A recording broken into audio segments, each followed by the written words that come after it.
This is the Tom Bigby Tales, and I'm your host, Shannon Evans. I write about a small town on the Tom Bigby River in northeast East Mississippi called Columbus, and sometimes I write about its surrounding areas. Today's episode is titled The Pedestrian Bridge and the Investors, or Credit Where Credit is Due. The town of Columbus is a small community in northeast Mississippi along the Tombigbee River. Like most small towns, people talk. If you bought a new truck and drove into town with it on Monday, by Tuesday, half the town would have seen you in it, and the other half would know how much you paid for it and which bank you had to finance it through, or if you paid cash for it with money you got when your Meemaw died last February from the pea pneumonia running through her super senior Sunday school class down at the Baptist church. You get it. By Wednesday, the ladies at Kitty's Cut and Curl will be comparing notes on the new truck to their son's, brother's, husband, or father's last new truck, etc. On and on it goes. As you can see, not much stays undiscussed around here. Every vote in city council and every proposal before the board of supervisors and every visitor at every social club and service club get seen and talked about as quickly as they appear on the agenda. It is in this small town environment that the Tombigbee Tales flourishes. I can't go to the post office or my favorite local coffee shop without someone stopping to share some tidbit, idea, concern, or scandal they feel should be shared on this podcast. Recently, over the snowpocalypse of 2024, aka the dusting of snow and unusual Arctic temps, my phone, email, and Facebook messages have been bombarded with stories about our local convention and visitors bureau director Nancy Luke Carpenter making some outlandish claims publicly and privately at gatherings. After some investigating, I found that two of the claims allegedly made by Carpenter could be traced back to actual conversations in public forums and were corroborated by multiple witnesses. The first relates back to the infamous Elks Club building and the imaginary never to be built, but always talked about in the back of Nancy's mind, Children's Museum, that Carpenter has talked about for almost 10 years and has done nothing to actually develop other than hire expensive consultant pals and order even more expensive concept drawings. As stated in previous episodes, after those little bits and bobs of thinking about the museum and Carpenter's promises of writing grants and getting investors evaporated long before COVID and were forgotten until this podcast began asking uncomfortable questions about why on earth did the CBB even own the Elks Club and the old barbershop building next door? And more importantly, why was the CBB allowing such a gorgeous, historic building to sit there and rot? We know she did suddenly start scrubbing and doing half-assed porch repairs and replaced a toilet in order to host the annual Anemic Arts and Antique Show that she forgot to confirm a venue for elsewhere. Again, see earlier episodes, October 21st, Arts and Antiques Fiasco, or anything up through the middle of November, including the October 31st episode, The Big Lie. Prior to the Arts and Antique Show, the Elks building sat empty and ignored since approximately 2016.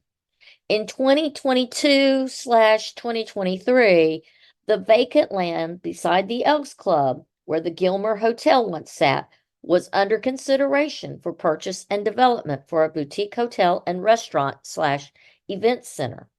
The developers wanted to purchase the abandoned and neglected Elks Club.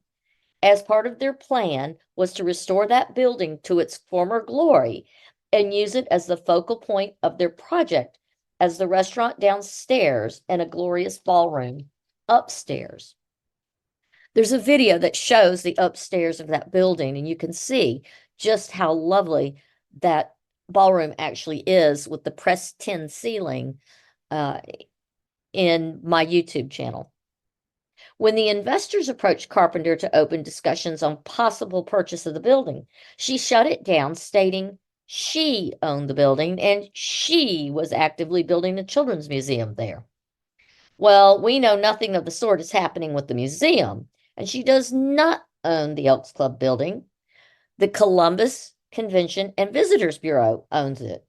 Apparently, not only did Carpenter lie and claim the building was hers, she never bothered to inform her board that there was any interest in their financial albatross, the Elks Club building.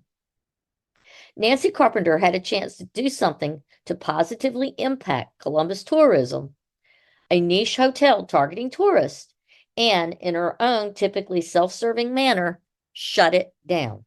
Yep, she turned a huge investment possibility in our downtown away with a bold-faced lie. And worse, she never brought the discussion back to her board, who actually does own the building, not her. I wonder if the board is even aware that she had such a discussion with those investors. I highly doubt it. And that leads to the second conversation brought to my attention.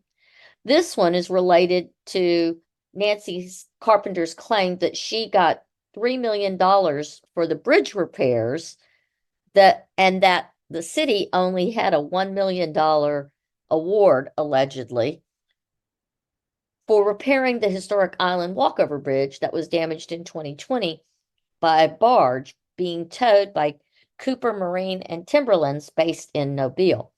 The towboat that was pushing the 8 barges south on the Tenton Waterway when the boat and its loaded barges grounded near the old Columbus Channel of the Tombigby's north opening.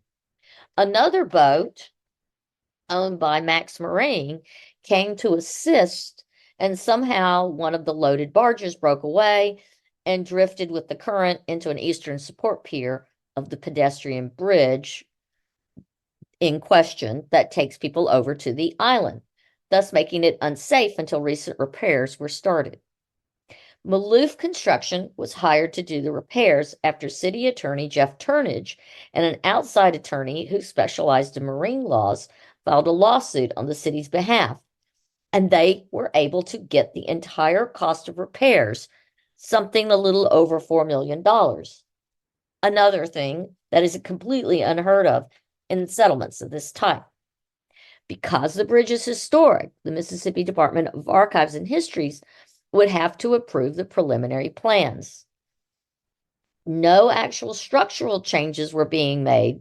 This was merely to be made a unanimous formality and result in updated historical data in their files, as long as nothing changed.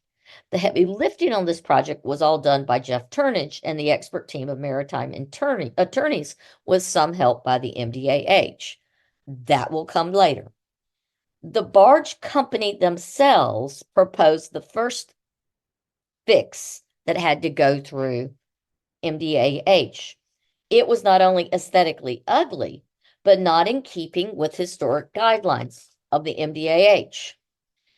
Turnage, the mayor, and the city council were not going to allow such an ugly repair. The ugly plan that detracted from the historic original bridge was then taken before the MDAH. Carpenter did help by getting that on the MDAH agenda expeditiously. The MDAH, by the way, is a board that she sits on. That first plan, the ugly plan as we shall call it, was shot down by MDAH. The current plan by Neil Schaefer's design that the city wanted and is in keeping with the bridge's original design was then put before MDAH and approved. So Nancy did not save the bridge, nor did she do anything to get money from important political friends, as she has claimed. What she did do was help our city attorney, Jeff Turnage, and the mayor and city council get our bridge project on MDAH's agenda in a quick and expeditious manner. As a trustee for MDAH, that is her job. I'll put that in air quotes. So at least there's that. So the next time Nancy tells some social club, service club, or CVB board her list of accomplishments, take it in with a jaundiced eye. The truth is actually far more interesting than her self-stylized political influencer claims that she got the city $3 million more dollars. No, Nancy. But I will say thanks for helping the MDAH preserve the historical bridge and preventing approval of the shoddy proposed repairs from the barge company. Schaefer's designs put forth by the city are not only aesthetically pleasing, but structurally and historically more accurate. And that is the true story of the bridge that technically goes to nowhere. And credit where credit is due. Thank you for coming along with me on my tour of Columbus, Mississippi and the Tombigbee Tales. Until next time.